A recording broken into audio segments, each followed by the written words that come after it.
Good evening and welcome to the channel's studios here in London with your international news around the world in 5. Silvio Berlusconi, the former Italian Prime Minister who bounced back from scandals and corruption allegations, has died at the age of 86. He died at the San Raffaele Hospital in Milan, where Italian media gathered today as well as well-wishers. A few hours ago, his body left the hospital in a hearse. In April, Berlusconi was treated for a lung infection linked to a previously undisclosed case of chronic leukemia. A flamboyant billionaire, media tycoon, Berlusconi first came to office in 1994 and led 4 governments until 2011. He led the centre-right Forza Italia party, which went into coalition under Prime Minister Giorgia Meloni after elections in September. He had an unconventional style, here keeping then-Chancellor of Germany, Angela Merkel, waiting in front of the media while he took a phone call. Silvio Berlusconi era soprattutto un combattente. Reacting to the news, Italy's Prime Minister Giorgia Meloni said Silvio Berlusconi was most of all a fighter.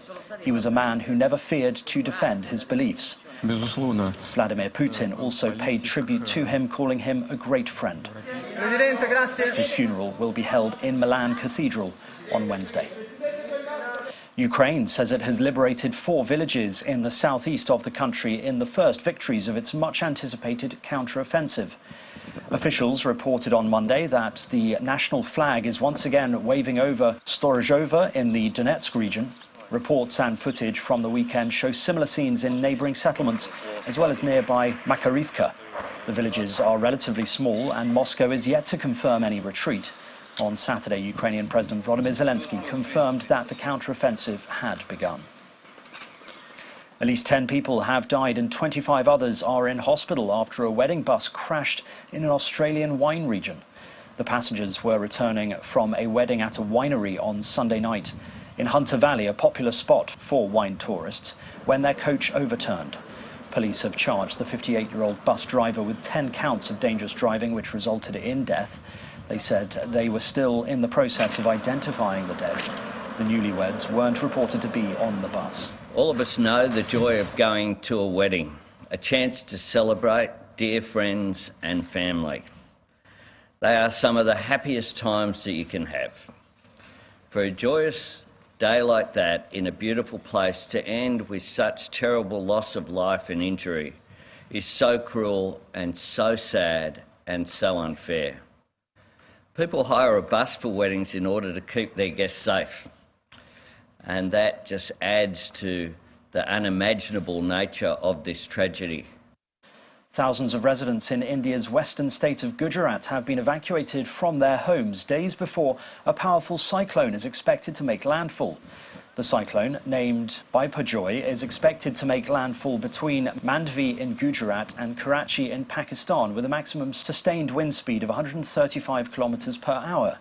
India's Weather Office has advised fishing communities to halt operations and the evacuation of people from the coastal areas of Saurashtra and Kutch regions of Gujarat. The US billionaire philanthropist George Soros has handed over the running of his $25 billion financial and charitable empire to his son Alex. The Hungarian-born financier said his son had earned it in an interview with the Wall Street Journal. Since the 1990s, the family's wealth has been directed to support democracy building in dozens of countries. But in recent years, the 92-year-old former hedge fund manager has become the focus of anti-Semitic conspiracies. And around 13,000 people have been evacuated in the northeast of the Philippines as the country's most famous volcano, Mayon, continues to ooze lava. People living within the permanent danger zone, or 6-kilometer radius, fled to shelters. Known for its perfect conical shape, Mayon started spewing lava last week, but evacuations only began over the weekend as volcanic activity intensified, setting off alerts. More people could be evacuated if Mayon's unrest intensifies in the coming days. And that's your international news around the world in 5. Now back to the channel's studios in Lagos.